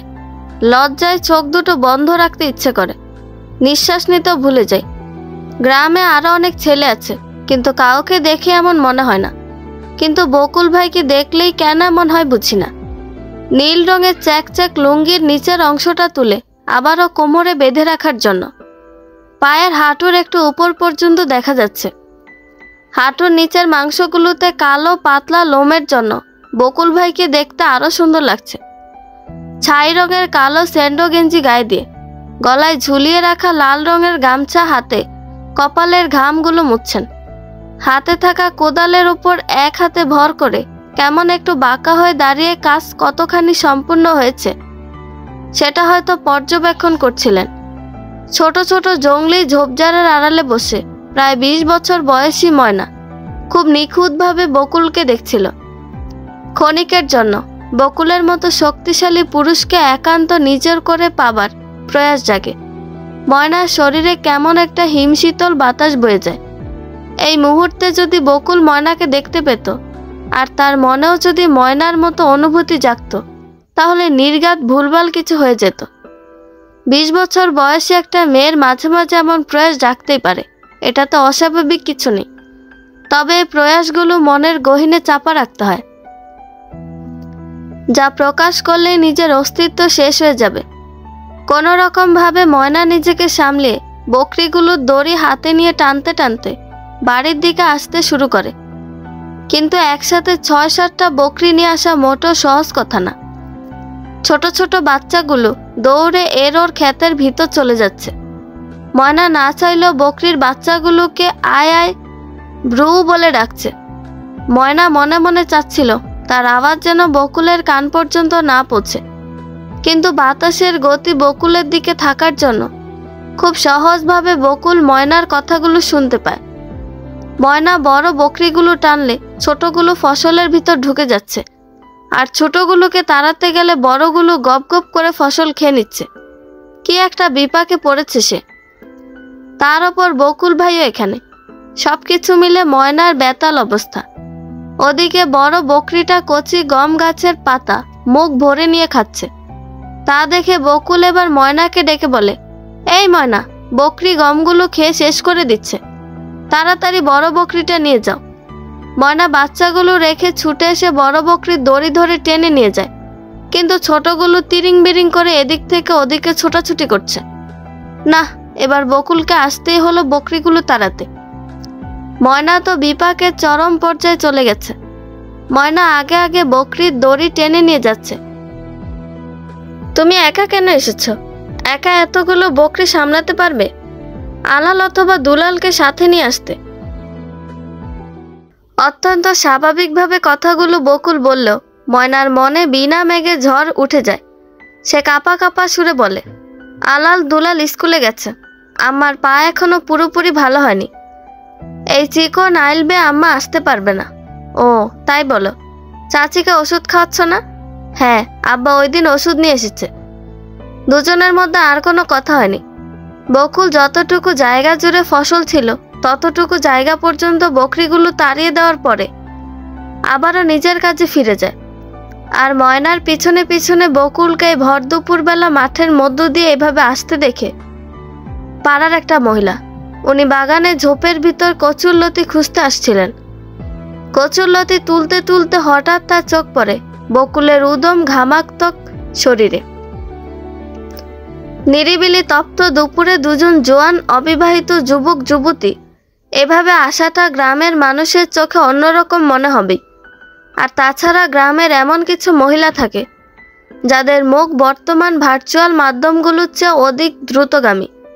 মহিলাটা কচুরলতি তোলা বাদ দিয়ে সেখান থেকে চলে যায়। ময়না বকরিগুলো বাড়িতে রেখে তার আম্মাকে গোসল করিয়ে দিয়ে নিজেও গোসল সেরে নেয়। আজ সকাল থেকে আকবর আলীকে বাড়িতে দেখা যাচ্ছে না, হয়তো কোথাও চলে গেছে। সকালেও খায়নি, দুপুরেও বাড়ি ফিরেনি। দুপুরের খাওয়ার পরেই ময়নার দাদি মঞ্জুরা বেগম ঘর থেকে জোরে জোরে চিৎকার করে ময়নার আব্বাকে বকাবকি শুরু করে। ময়না চম্পা বারান্দায় বসে চুপচাপ ওনার বকাবকি শুনে যাচ্ছে। আকবর আলী আজ মায়ের জমানো টাকা চুরি করে নিয়ে গেছে, আর এই জন্যে উনি এত চিল্লাচিল্লি করছেন। আকবর আলী তো বাড়িতে নেই, তাই তাকে গালি দিয়ে মঞ্জুরা বেগমের তৃপ্তি মিটছে না। তাই কথাগুলো ঘুরিয়ে ঘুরিয়ে চম্পা আর ময়নার দিকে নিয়ে আসে, কিন্তু চম্পার মোটো এ বেয়াদব মহিলার কথাগুলোর উত্তর দিতে ইচ্ছে করছে না।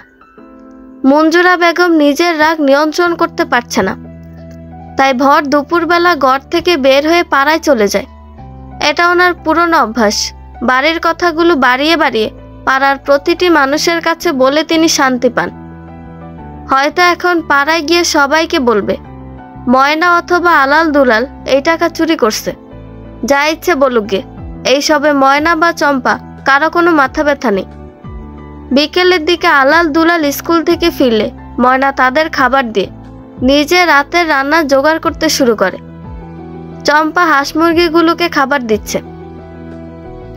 চম্পার খুব ইচ্ছে করে মাঝে মাঝে আলাল দুলাল আর ময়নাকে আস্ত ডিম সিদ্ধ করে খাওয়াতে, কিন্তু পরিবারের অভাব অনটন টানতে গিয়ে একটা ডিমের 3 অংশ করেও খেতে দিতে পারে না। আলাল আর দুলাল দুটি মোরগের বাচ্চা ভাগ করে নিয়েছে। প্রতি বছর বৈশাখে তাদের গ্রামে মেলা হয়, আর সেই মেলায় বিভিন্ন রকম প্রতিযোগিতামূলক খেলা হয়। আলাল দুলাল মোরগের লড়াই খেলায় তাদের এই মোরগ দিয়ে অংশগ্রহণ করতে চায়। চম্পা বেগম মনে মনে ভাবে হয়তো আলাল দুলালের এই স্বপ্নগুলো বরাবরের ন্যায় একদিন মুছে যাবে। অভাবের সংসারে 3-4 মাস না হতে মুরগি বিক্রি করতে হয়, সেখানে লড়াইয়ের জন্য প্রস্তুত করা স্বপ্ন ছাড়া অন্য কিছু না। এমন সময় মঞ্জুরা বেগম তেলে বেগুনে জ্বলতে জ্বলতে বলতে থাকে, মুখপুরি খারাপ মেয়ের জন্য পাড়ায় মুখ দেখানোর অবস্থা নেই। আরে এতই যখন জৈবন জ্বালা মিটানোর শখ, তখন চড়া পাতারে কেন গেলি? মায়ের ঘরে নিয়ে আসতি, মায়ের আশকারা পেয়েই তো এত কিছু করিস। আরে 10 দিন চোরের 1 দিন গেরস্তের। জোয়ান বেটি ঘরে রেখে রং তামাশা শুরু করছে সবাই। যেমন খারাপ মা তার তেমন খারাপ বেটি পয়দা হয়েছে। আমারও 3টা মেয়ে ছিল, কেউ আমার মেয়ের নামে টু শব্দ করতে পারেনি। আর আমার বাড়িতে এখন বেশ্যা পালা হচ্ছে। ময়না আর চম্পা মঞ্জুরা বেগমের গালে লাগামাথা কিছুই বুঝতে পারছে না, কি উত্তর দিবে সেটাও ভেবে পাচ্ছে না।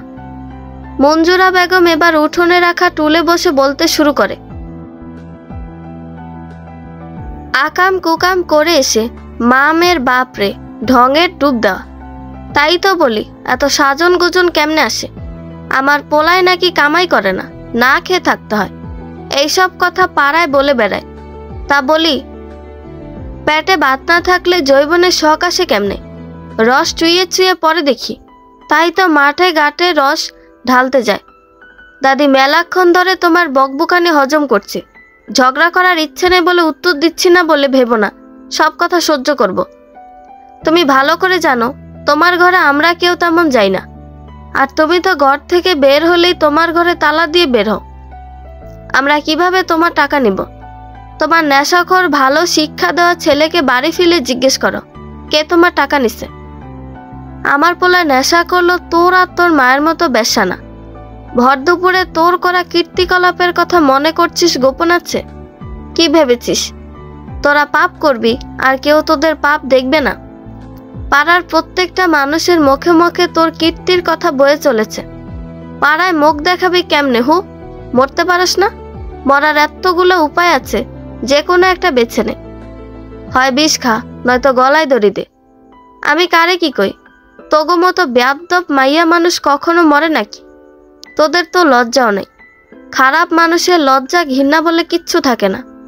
ছি ছি ছি, আল্লাহ গো আল্লাহ, কি পাপ কি পাপ। ময়না এসব কথার আগামুন্ডু কিছুই বুঝতে পারছে না। কি এমন করছে সে যার জন্য এইসব কথা বলছে? তার দাদিকে জিজ্ঞেস করলে তো তেরা করে উত্তর দিবে, তাই জিজ্ঞেসও করতে পারছে না।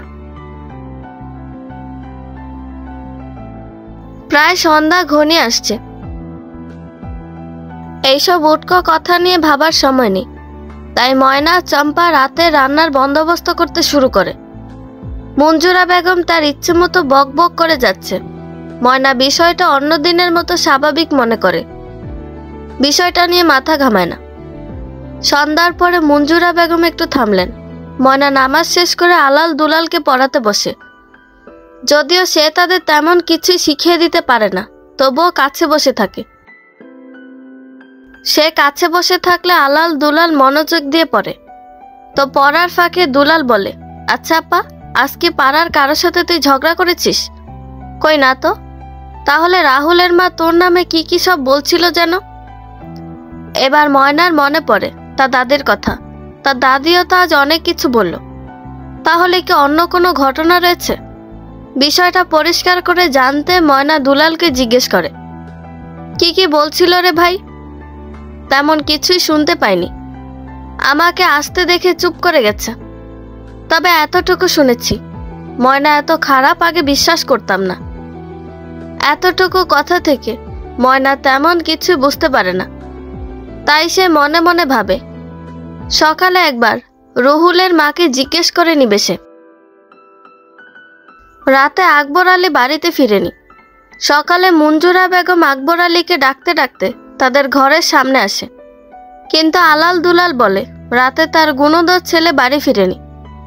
মঞ্জুরা বেগম নিজে জমানো টাকা হারানোর রাগ এবং ময়নার সম্পর্কে এত খারাপ কথা শোনার রাগ আর চেপে রাখতে পারছে না। কিভাবে বিষয়টা নিয়ে আরো চিৎকার করা যাবে তার ছোঁ খুঁজতে থাকে। চম্পা হাঁস মুরগির খোয়ার ছেড়ে দিয়ে সেগুলোকে খাবার দিয়ে দাঁড়িয়ে আছে। বড় মুরগিগুলো ছোটদের খেতে দেয় না, তাই দাঁড়িয়ে থেকে খাওয়াতে হয়। আলাল বকরিগুলো উঠোনের পাশের আম গাছের সাথে বেঁধে কিছু কলা পাতা ঝুলিয়ে দেয়। ময়না গেছে পুকুরে রাতের বাসি থালাগুলো পরিষ্কার করতে। ময়না পুকুর পাড় থেকে বাড়ির ভিতর কারো কথা শুনতে পায়, কিন্তু কে উনি বুঝতে পারছে না। পুরো অপরিচিত কণ্ঠ। ময়না থালাগুলো ধুয়ে উঠে আসার সময় ভালো করে গায়ে মাথায় ওড়না জড়িয়ে উঠে আসে। হ্যাঁ, বাড়ির ভিতর পাশের গ্রামে দুজন লোক এসেছেন। এত সকালে ওনাদের কি দরকার হলো? আলাল বারান্দা থেকে লম্বা টুলটা নিয়ে এসে ওনাদেরকে বসতে দিলেন। ওনারা চম্পা বেগমকে জিজ্ঞেস করেন, আকবর কই গেছে? উনি তো কাল থেকে বাড়িতে ফিরেনি। আকবর মাস দুয়েক আগে আপনার অসুখের কথা বলে আমার থেকে 500 টাকা ধার নিছিল। ময়না, চম্পা, আলাল দুলাল সবাই বুঝতে পারে। আবারও মিথ্যা কথা বলে মানুষের থেকে টাকা হাতিয়ে মদের ঘাটিতে খরচ করেছে। চম্পা মিনমিন করে বলে, 2 মাস আগে আমার তো কোনো অসুখ হয়নি। তারপরও উনি বাড়িতে ফিরলে ওনাকে বলবো আপনারা আসছিলেন। এর আগেও বহুবার আকবরকে বলছি, কিন্তু সে গায়ে মাখায়নি।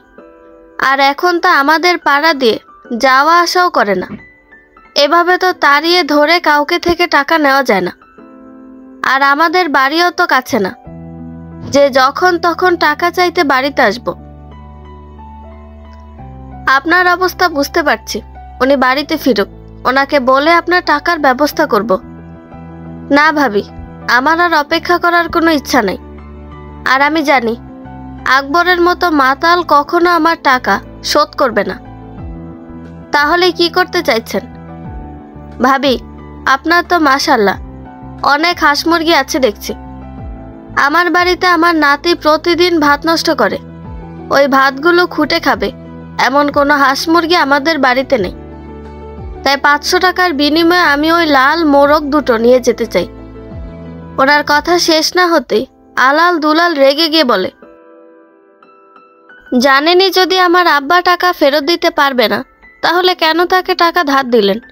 আর মোরগগুলো আব্বার না যে আপনি চাইলেন আর আপনাকে দিলাম। কি বেয়াদব অসভ্য ছেলে। আর মাতালের ছেলে মেয়ে অসভ্য হবে না তো কারা হবে? আর আগে যদি বুঝতাম তোর বাপে চিটারি করে তোদের খাওয়ায় তাহলে দিতাম নাকি। কান্নাকাটি করে বলে তার বউ মরার অবস্থা, টাকা ছাড়া ওষুধ কিনতে পারছে না, তাই দিলাম। নিজের টাকা দিয়ে নিজেই পাপ করলাম মনে হয়। আমার মোরগগুলো দিব না, এই মোরগ আমি পুষে বড় করব বলে আলাল দুলাল কান্না করতে শুরু করে। আমার মুখে কোনো ভাষা নেই।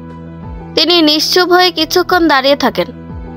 দেখেন ভাবি, আল্লাহর বিয়ান বেলা এত দূরের পথ পাড়ি দিয়ে এসেও যদি খালি হাতে ফিরে যেতে হয়, তাইলে কইলাম আকবরে যেখানে পামু সেখানেই থাইকা হয় টাকা আদায় করে নিমু, নয় মাইরা হাত পা ভেঙে দিমু, যেন ওই 500 টাকার বদলে 5000 টাকা খরচ হয়। এমন শাসানিতে চম্পা বেশ বিচলিত হয়ে যায়। সত্যিই যদি এমন কিছু করে তাহলে তো বিপদ তাদেরই হবে। তখন যদি বেশি ক্ষতি করতে হয়, সেই ক্ষতি তাদেরই করতে হবে। তাই চম্পা অনেক ভেবে বলেন, দেখেন ভাই সাহেব, এই মোরগ দুটো আমার পোলারা বড় করার ইচ্ছে করছে, আপনি অন্য মুরগি নেন। অন্যগুলো তো অনেক ছোট, এই ছোট মুরগি নিয়ে কি করব? দেখা যাবে বিজি খেয়ে নিচ্ছে, কাকে উড়াই নিয়ে গেছে। না ভাবি, এইসব শেয়াল শকুনের ধনগুলো বড় নেওয়াই ভালো। আপনি আমার ওই মোরগ দুটো দেন। কিন্তু ভাই সাহেব, 2 মোরগের দাম তো আরো বেশি হবে। কি কন ভাবি, এখন মুরগির বাজার খুব কম, আর তাছাড়া আমি যে 2টা মাস থেকে টাকা ফেলাই রাখছি তার কোনো দাম নেই। ময়না বুঝতে পারছে উনি এই মোরগ দুটোই নেবে, তাকে যতই বোঝানো হোক না কেন। তাই ময়না মোরগ দুটোকে ঘরে খেতে দেওয়ার লোভ দেখিয়ে ঘরে নিয়ে যায়, আর সেগুলো ধরে ওনার হাতে তুলে দেয়। আলাল দুলালকে বলে, এইবারে যে বাচ্চাগুলো মোরগ হবে সেগুলো আর বিক্রি করতে দিব না। প্রতিবারে একই কথা বলিস তোরা। আলাল দুলাল মুখ হপ করে ঘরে চলে যায়। উনিও খুশি মনে মোরগ দুটো নিয়ে চলে যান। ওনারা চলে যাওয়ার পরে পাড়ার একজন লোক ওই পথে কোথাও যাচ্ছিল। ভিন্ন পাড়ার লোকজনকে এত সকালে বাড়ি থেকে বের হতে দেখে তিনি আরো 2 জন লোককে ডেকে ডেকে বলে, দেখো ভাই দেখো, শুধু পাড়ায় না, ব্যবসা এখন ভিন্ন পাড়া পর্যন্ত গড়িয়েছে। এখনই এইসবের বিচার না করলে আমার তোমার সবার ঘরের ছেলে খারাপ হয়ে যাবে। হ ভাই, ঠিক কইছ। 3 জনে ময়নার বাড়ির ভিতর এসে পড়ে। হঠাৎ এত সকালে আবারও ওনাদের দেখে ময়না আর চম্পা মনে মনে ভাবে হয়তো ওনারাও টাকার দাবি করতে এসেছেন, তাই ভয়ে তাদের মুখ শুকিয়ে যায়। আর অন্যদিকে ওনারা ভাবেন হাতে নাতে তাদের কুকীর্তি ধরা পড়েছে দেখে তারা এত বিচলিত হচ্ছে। তখনই একজন ডেকে ওঠে, আকবর মিয়া বাড়িতে আছো? না কাকা, আব্বা বাড়িতে নেই। বাহ, তাইলে তো ভালোই, ফাঁকা বাড়ি, খদ্দেরদের থেকে ভালোই ইনকাম করো। এই ইনকামের টাকা আকবরকে দাও না বলেই মাঝে মাঝে মা মেয়েরে এমন সাপ পিটা পিটায় বুঝি। কাকা, এইসব কি বলছেন? সকাল সকাল বাড়ির ভিতরে থেকে খদ্দের বের হওয়া স্বচক্ষে দেখার পরে জিজ্ঞেস করা কি কই? আসলে কাকা, আব্বা নাকি ওনার থেকে অনেক দিন টাকা ধার নিছিল, তাই উনি আসছিলেন। তা মা, টাকা ধার নিলে তোমরা এভাবে শোধ দাও? আগে জানতাম না তো। চাচা, আসলে উনি এমন ভাবে ধরলেন যে বাধ্য হয়ে দিতে হলো। আর তাছাড়া উনি হুমকি দিলেন, বাগে পেলে আব্বাকে মারধর করবেন, তাই বাধ্য হলাম। ময়না ভেবেছে মোরগ বিক্রি করার কথা বলছে, কিন্তু তারা যে কথাগুলো অন্যভাবে বলছে সেটা ময়না খুনাক্ষরে বুঝতে পারেনি। অবশেষে বুঝতে পারে ওনাদের এই কথায়। দেখো মিয়ারা, দেখো কত সহজভাবে সব স্বীকার করে নিল। এদের পাপের করে ভয় নাই বলে মানুষের করেও দেখি ভয় ডর নাই। এখন কও মিয়া, এদের কি শাস্তি দেওয়া যায়? এমন ব্যবসা মেয়ে ছেলে গ্রামে থাকলে অল্প দিনে গ্রামে আল্লাহর গজব পড়ব। ভাই সাহেব, আপনারা এসব কি কথা বলছেন? ওনারা আমাদের মোরগ দুটো নেওয়ার জন্য শাসিয়েছিলেন, তাই আমরা বাধ্য হয়ে মোরগ দিলাম। কথা ঘুরাইবা না। তোমার মাইয়া তুমি দুজনেই খারাপ মাইয়া। কাল দুপুরে তোমার মাইয়ারে বকুলের মতো ভালো একটা পোলার লগে খারাপ কাম করতে দেখছে একজন, আর আজ তো আমরা 3 জন দেখলাম। আজই বিচার বসামু, খারাপ।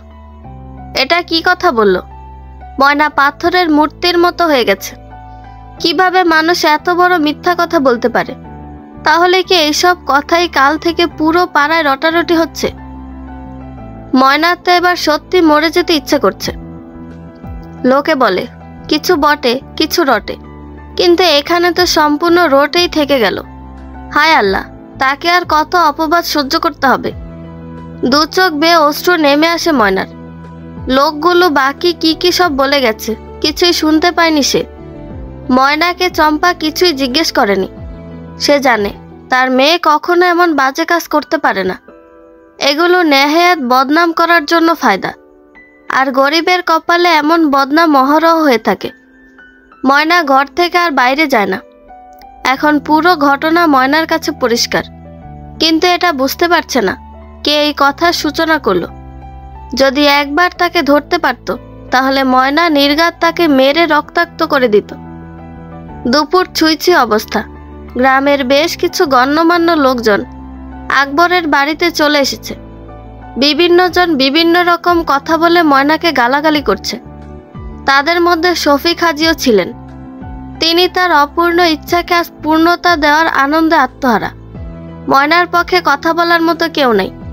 আজ ময়না তার বাবাকে পাশে পাওয়ার জন্য মনে মনে ছটফট করতে থাকে। এমন বিপদে বাবার জোর গলার কথায় অনেকে দমে যেত, কিন্তু হায় দুর্ভাগ্য, ময়নার বাবা কোথায় মাতাল হয়ে পড়ে আছে কে জানে। একজন দুইজন করতে করতে অনেকগুলো মানুষ জমে যায়। ময়না সবার সামনে কাল দুপুরের পুরো ঘটনাটা বলে, কিন্তু তারা কেউই ময়নার কথা বিশ্বাস করে না। ঠিক তখনই ভিড় ঠেলে কথা বলে ওঠে বকুল। ময়নার মনে না চাইতে আশার আলো ফোটে। দোষ যদি করে থাকি তাহলে তো দোষ আমরা দুজনেই করেছি। বিচার যদি করতে হয় তাহলে আমাদের দুজনের বিচার করতে হবে। কিন্তু আপনারা কেমন বিচারক যে একজন অপরাধীকে রেখে অন্য আরেকজন অপরাধীর বিচার সবার আয়োজন করেছেন? নাকি ময়নার পক্ষে শক্তিশালী কোনো অভিভাবক নেই বলে তার ওপর সমস্ত দোষ চাপানোর বিশেষ কায়দা? বকুলের এমন প্রশ্ন শুনে থতমত খেয়ে যায় সকলে। কিন্তু বকুল তাদের কোনো উত্তর দেওয়ার সুযোগ না দিয়ে আবারও জিজ্ঞেস করে, আচ্ছা একটা প্রশ্ন করি, আপনারা যে বিচার সালিশ বসিয়েছেন তা কোন ভিত্তিতে? আমার জানা মতে কোনো বিচার করতে হলে 4টি পক্ষের উপস্থিতি প্রয়োজন। 1 বাদী, 2 আসামি, 3 বিচারক, 4 সাক্ষী। এখানে আপনারাই বাদী, আপনারাই বিচারক। এতক্ষণ ময়না একাই আসামি বা অপরাধী ছিল, এখন আমিও যুক্ত হলাম। যাক, 4-এর মধ্যে 3 সম্পূর্ণ হলো, কিন্তু 4 নাম্বারটা কই? আমাদের অপকর্ম বলেন আর কুকীর্তি বলেন, সেটা যিনি দেখেছেন তিনি কোথায়? আগে ওনাকে হাজির করুন, তারপর আপনাদের বিচার শুরু করুন। আর কোনো কারণে যদি আজ এই মুহূর্তে সেই সাক্ষীকে হাজির করতে না পারেন, তাহলে আমি সবার সামনে কথা দিচ্ছি, আজ সন্ধ্যা নামার আগে আপনারা যারা যারা এখানে বিচার নামক নির্যাতন করতে এসেছেন সবাইকে জেলের ঘানি টানিয়ে ছাড়ব। মঞ্জুরা বেগম বাড়িতেই যতই চিল্লাচিল্লি করুক না কেন, তিনি পুরো গ্রামের সামনে তার নাতনিকে এভাবে অপমানিত হতে দেখতে চান না। কিন্তু তিনি লোকের কথায় বেশি কাঁদেন। ওনার মনে তেমন কোনো জোর নেই যে ময়না কখনো এমন কাজ করতে পারে না। তিনি বারান্দায় খুঁটির সাথে হেলান দিয়ে চুপচাপ দৃশ্যগুলো দেখে যাচ্ছে। যতই হোক নিজের নাতনি, সম্মান তারও যাচ্ছে, লজ্জা তারও হচ্ছে। এই মুহূর্তে এভাবে বকুলকে পাশে পেয়ে ময়না মনে মনে বকুলের প্রতি আরও এক ধাপ দুর্বল হয়ে পড়ে। কেন যেন তার মনে হচ্ছে বকুল তাকে ভালোবাসে, পছন্দ করে, আর তাই বারবার তাকে বিপদ থেকে মুক্ত করতে ছুটে আসে। বকুলের কথায় রীতিমতো সবাই চুপসে গেছে, আর বিশেষ করে শফিক হাজি তো একেবারে চুপ। বেচারার আশা আবারও জলাঞ্জলি হলো। বকুল আবারও ধমকের সুরে বলে, কি হলো, সবাই চুপ কেন? কে দেখেছে আমাদের এমন বাজে কাজ করতে? শফিক হাজি কথাটা অন্যদিকে ঘুরাতে বলে ওঠে, আজ সকালে ভিন্ন গ্রামের মানুষকে এই বাড়ি থেকে বের হতে দেখেছে, সেটাও কি মিথ্যে? আল্লাহর ভোরে মানুষ নামাজ কালাম পড়ে, আর এ বাড়িতে কোনো পুরুষ মানুষ নাই। জোয়ান অবিবাহিত মাইয়া যে বাড়িতে থাকে সেই বাড়ি থেকে ভোরে পরপুরুষ বের হওয়ার মানে আমরা সবাই বুঝি। কি মিয়া, তোমরা কথা কও না কে? হ, আমরা আজ সকালে নিজের চোখে দেখেছি। কি দেখলেন? আর দেখলেনি যখন, তখন ওনাদের সহ কেন ময়নাকে আটকে রেখে মানুষ ডাকলেন না? ওই গ্রামের দুইজন লোক নিজেদের জামা কাপড় ঠিক করতে করতে চোরের মতো এদিকে ওদিকে তাকিয়ে বাড়ি থেকে বের হয়ে যাচ্ছে। ময়না, আসলে আজ সকালে কি হয়েছে বলো তো একটু। বকুলের এমন হৃদয়স্পর্শী কথায় ময়না নিজের অজান্তেই কেঁদে ফেলে। এমন বিপদে এভাবে পাশে থেকে এত মায়া ভরা কণ্ঠে এর আগে কখনো কেউ তার সাথে কথা বলেনি। ময়নার কান্না দেখে বকুল রেগে যায় আর বলে, তোমাদের প্রধান সমস্যা হচ্ছে চোখের সামনে অন্যায় হতে দেখে ভয়ে নিজেকে গুটিয়ে নেওয়া। আরে এইসব সস্তা চোখের পানি দিয়ে কখনো কোনো সমস্যার সমাধান করা যায় না। বুকে সাহস, মনে বল এবং কণ্ঠে অগ্নি রেখে প্রতিবাদ করতে শিখো। দেখবে অযথা কেউ কখনো তোমাদের হয়রানি করার সাহস পাবে না। ময়না চোখের পানি মুছে সকালের ঘটে যাওয়া পুরো ঘটনা খুলে বলে। সবকিছু শোনার পরে বকুল আরও রেগে যায়। একটু আগে যে লোকটা রসিয়ে রসিয়ে কথাগুলো বলল, বকুল সোজা তার সাদা গোল গলার গেঞ্জি খামচে ধরে বলে, লোকগুলো জামা কাপড় ঠিক করা দেখতে পেলেন আর হাতে দুটো মোড়ক ছিল, সেগুলো দেখেননি? আমার মনে হচ্ছে আপনার চোখে সামান্য সমস্যা রয়েছে, দ্রুত চোখ অপারেশন করা লাগবে। কিন্তু অল্প সমস্যায় অপারেশন হয় না। আমি বরং আপনার চোখে গুঁতা দিয়ে চোখ পুরোপুরি নষ্ট করে দিই, তারপর আপনিও অপারেশন করে পুরোপুরি চোখ ঠিক করে নিন। কি বলেন আপনারা? তখনই সবাই আমতা আমতা করে বলে, আমরা এতজন মিলে বললাম, তোমার বিশ্বাস হলো না বাবা? আর এই বাজে মেয়েটা যা বললো তাই বিশ্বাস করলা? দেখছো সবাই, ভালো পোলাডারে কত বসে নিয়ে গেছে। বকুল মুঠ পাকিয়ে নেওয়ার আগেই হঠাৎ সেই লোকটা মুখ থুবড়ে সামনে পড়ে যায়। লোকটার পিছনে দাঁড়িয়ে আছে আকবর আলী। তিনি মেয়ের টাকা না বলে নিয়ে গেছেন, তাই গতরাতে বাড়ি ফিরেনি। কারণ বউ মেয়ের টাকা নিলে, তারা কিছু বললে তাদের মেরে চুপ করানো যায়, কিন্তু মায়ের গায়ে তো আর হাত তোলা যায় না, তাই তিনি দূরে ছিলেন। ওনারা ধারণা ছিল মায়ের রাগ মিটে গেলে বাড়ি ফিরে আসবেন। কিন্তু মদের ঘাটিতে গ্রামের আরেকজন লোক মদ খেতে গিয়ে পুরো ঘটনা আকবরকে বলে, আর এটা জানার পরে আকবর ছুটে আসে নিজের বউ মেয়ের পাশে দাঁড়াতে। আকবর আলী এখানে এসেই পিছনে থেকে ওই লোকটার কথা শুনি এক ধাক্কায় ফেলে দিয়ে ময়নাকে বলে, ময়না, দাঁড়িয়ে আছিস কেন? ওই যে ঝাঁটা পড়ে আছে, ওইটা দিয়ে এই কুত্তার মুখ থেতো করে দে। এর এত বড় সাহস আমার মেয়ের নামে কুৎসা রটায়। আকবর পড়ে থাকা লোকটাকে 2-3টা লাথি দিতে দিতে আবারও বলে, এই পুরো গ্রামে আমার মেয়ের মতো সৎ একটা মেয়ে খুঁজে পাবি? আমার পবিত্র মেয়ের নামে এইসব বলতে তোদের মুখে আটকালো না? কি ভেবেছিস তোরা আমি আমার বউ মেয়েকে যা ইচ্ছে বলি, যেভাবে ইচ্ছে মারি বলে তোরাও তাই করবি? আমি বাপ এখনো বেঁচে আছি। আমার পরিবারের কেউ কোনো অন্যায় করলে সেই বিচার আমি করব। পাড়ার কাউকে অধিকার দিইনি বিচার করার। আকবর আলীকে এভাবে ময়নাদের পাশে দাঁড়ানো দেখে গ্রামের সবাই আরো চুপসে যায়। আর ময়না, চম্পা তো নিজের চোখে বিশ্বাস করতে পারছে না। বাবা মাতাল হোক আর যাই হোক, তবু একটা আলাদা শক্তি মাথার উপর থাকে। ময়না আর চম্পা ওরা তো চুপচাপ দাঁড়িয়ে আছে। আকবর এবার ঝাঁটা হাতে নিয়ে আবারও তেড়ে আসতে চেষ্টা করে। আসলে হয়তো নেশার প্রভাব পুরোপুরি কাটেনি। হালকা নেশা অবস্থায় তার রাগ দ্বিগুণ হয়ে গেছে। বকুল আকবরকে ধরে বলে, চাচা আপনি থামুন, আমি কথা বলছি। আকবরকে আলাল দুলাল টুলে বসিয়ে দেয়। আর বকুল আবার জিজ্ঞেস করে, এখন বলেন কে দেখেছে আমাদের? সেখানে উপস্থিত সবাই একে অন্যকে বলে, তুই কার থেকে শুনেছিস? তুই কার থেকে শুনেছিস? অমুক তমুক এমন করতে করতে অবশেষে দোষ গিয়ে পড়ে গ্রামের এক কুটনি মহিলার দিকে। ওনার কাজই হলো তিলকে তাল করে অন্যের কাছে বলা। বকুল ময়নার মাকে বলে, চাচি আপনি গিয়ে ওনাকে ডেকে আনুন। আজ সকলের সামনে সত্য মিথ্যা প্রমাণ না করলে এই কথা আজীবন লোকের মুখে মুখে বেরাবে। চম্পা চলে যায় মহিলাকে ডাকতে। মহিলা তো ভয়ে কোনোভাবেই এখানে আসতে চায় না। পরে শফিক হাজি এবং বাকি লোকজন নিজেদের এই বিপদ থেকে রক্ষা করতে বকুলের সাথে সুর মিলিয়ে বলে, আসলে বাবা বকুল, এখন বুঝতে পারছি সব দোষ ওই কুটনি মহিলার। উনি যদি এইসব কথা বলে না বেড়াতো তাহলে কি আমরা এখানে আসতাম বলো? আর তাছাড়া ময়না মাকে নিয়ে এইসব কথা আমরাও প্রথমে বিশ্বাস করিনি। ওই মহিলা এমনভাবে বলল যে, যাক বাবা, যা হবার হয়েছে, আমাদেরও ভুল হয়েছে। সত্য মিথ্যা যাচাই না করে এখানে আসা উচিত হয়নি। মা ময়না, আমাদের ক্ষমা করে দিস মা। বাবা বকুল, তুমিও ক্ষমা করে দিও। আর আপনি যদি কখনো এমন অপবাদ গ্রামের মধ্যে ছড়ান তাহলে কিন্তু আমরা সবাই আপনাকে গ্রাম ছাড়া করে ছাড়ব। বেয়াদব মহিলা। তারপর ওই মহিলাকে সকলের সামনে তওবা পড়িয়ে ময়নার হাত ধরে ক্ষমা চাওয়ার পরে বিদায় করা হয়। বকুল চলে যাওয়ার আগে আকবর আলীকে বলে, চাচা, আজ আপনি যদি গ্রামের অন্যান্য ৮-১০ জন মানুষের মতো স্বাভাবিক হতেন তাহলে আপনার মেয়েকে এভাবে অপমানিত হতে হতো না।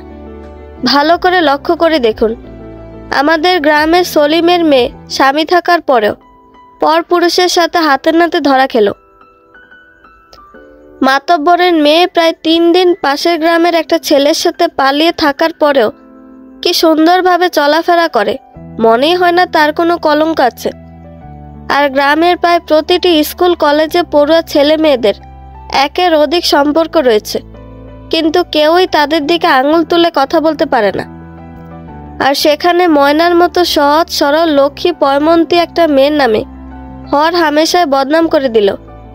চাচা, আপনার বয়স হয়েছে, এখন এইসব বাজে অভ্যাস বাদ দিয়ে মেয়ের বিয়ের কথা চিন্তা করেন। আকবর আলী নিজের ভুলগুলো বুঝতে পারলেন। তিনি মানুষটা খুব একটা খারাপ না, তবে দীর্ঘদিনের অভ্যাস ছাড়তে পারে না। যখন মাথায় নেশার ভূত জাগে তখন হিতাহিত জ্ঞান থাকে না। কে আপন কে পর আর কোনটা ভালো কোনটা খারাপ কাজ কিছুই বুঝতে পারে না। ময়না বকুলের কথায় লজ্জা পেয়েছে। যাকে সে মনে মনে পছন্দ করে তার মুখ থেকে নিজের সম্পর্কে এতগুলো ভালো ভালো কথা শুনে মন উৎফুল্লতায় নেচে ওঠে। ময়না বিশ্বাস করতে শুরু করেছে বকুলও তাকে পছন্দ করে, কিন্তু সামাজিক পরিস্থিতির জন্য প্রকাশ করে না। তাই তো ময়নার আব্বাকে আকার ইঙ্গিতে বিয়ের কথা বলল। বাড়ির এমন পরিস্থিতিতে মঞ্জুরা বেগম নিজের টাকার কথা বলে সাহস পেলেন না। তিনি আগের ন্যায় ঠায় বারান্দায় বসে আছেন। বকুল সবার থেকে বিদায় নিয়ে চলে যায়। ময়না চম্পা যে যার কাজে ব্যস্ত হয়ে পড়ে, কিন্তু ময়নার মনে বারবার বকুলের জন্য ব্যাকুলতা কাজ করছে। একটা ছেলে কতটা ভালো এবং সৎ হয় তা বকুলকে না দেখলে জানাই যেত না।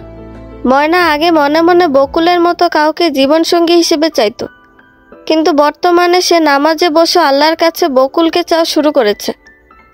আকবর আলী বাড়ির আনাচে কানাচে যতটুকু পরিত্যক্ত জায়গা জমি আছে সবগুলোতে কোদাল দিয়ে কুপিয়ে মাটি আলগা করছে, আর ময়না এবং আলাল দুলাল মাটির ঢিলাগুলো ঝুরঝুরে করে ভেঙে দিচ্ছে। এখানে মরিচ, বেগুন, টমেটো সহ লাউ, কুমড়া, সিমের বীজ বুনে দিবে। গত কয়েকদিনে আকবর বাড়ি থেকে তেমন বের হয়নি, সবসময় বাড়ির কাজগুলো করেছে। চম্পা স্বামীকে উদ্দেশ্য করে বলে, আজ বুধবার, ময়নার জামা পায়জামা দেওয়ার কথা আছে, আজ বিকালে গিয়ে নিয়ে আসেন। আচ্ছা, বিকালে হাট থেকে ফেরার সময় নিয়ে আসবো। আপাতত নতুন জামা নিয়ে আসলে চল, আমি, তুই, দুলাল আর দাদি ফুফুদের বাড়ি থেকে ঘুরে আসি। কতদিন কোথাও ঘুরতে যাওয়া হয় না। না রে ভাই, দাদি রাজি হবে না। তাহলে আমরা 3 জনই চলে যাই, দাদিকে কিচ্ছু বলবো না। না থাক, তোদের যেতে হবে না। এমনই কয়দিন থেকে বাড়িতে ঝগড়া ঝামেলা নেই। যাওয়ার কথা বললেই নতুন করে ঝামেলা শুরু হতে পারে। আকবর আলী সকলের কথাগুলো চুপচাপ শুনেও কোনো জবাব দিলেন না, কারণ তিনি জানেন কেন তার বোনের বাড়িতে তার ছেলে মেয়ে গেলে তার মা রাগ করবেন। তার একমাত্র বোন নিজের ইচ্ছায় এক দুশ্চরিত্র লোকের সাথে বিয়ে বসেছিল। তার বোনকে বিয়ে করার আগে থেকে ওনার বিভিন্ন প্রতিবেশীদের সাথে খারাপ সম্পর্ক ছিল। প্রথমে তার বোন ভেবেছিল ছেলে মানুষের এমন একটু আধটু দোষ থাকতেই পারে, একটা বাচ্চা নিলে সব ঠিক হয়ে যাবে, তাই তাড়াতাড়ি বাচ্চা নেয়। কিন্তু তার বোন যখন 8 মাসের গর্ভবতী তখন তার স্বামী পাশের বাড়ির একটা তালাকপ্রাপ্ত মহিলার ঘরে যায়, আর গ্রামবাসী তাদের ধরে ফেলে। পরে বিচার সালিশ করে গ্রামের মানুষ তাদের বিয়ে দিয়ে দেয়। তারপর থেকে আকবরের বোনকে ভরণ পোষণের খরচ বা কোনো রকম বাজার সদাই করে দেয় না। আর আকবর নিজেই একরকম ছন্ন ছাড়া, তাই তার বোন বাচ্চা সহ ভাইয়ের ঘরে বোঝা হতে আসে না। বন্ধুরা, এই পর্বের সমাপ্তি এখানে। গল্পটি ভালো লেগে থাকলে একটা লাইক করে দিবেন এবং গল্প সম্পর্কে কোনো মতামত জানানোর থাকলে কমেন্ট করতে পারেন। গল্পের বাকি অংশ শোনার জন্য চ্যানেলটি সাবস্ক্রাইব করে পাশেই থাকবেন। ধন্যবাদ সবাইকে, ভালো থাকবেন।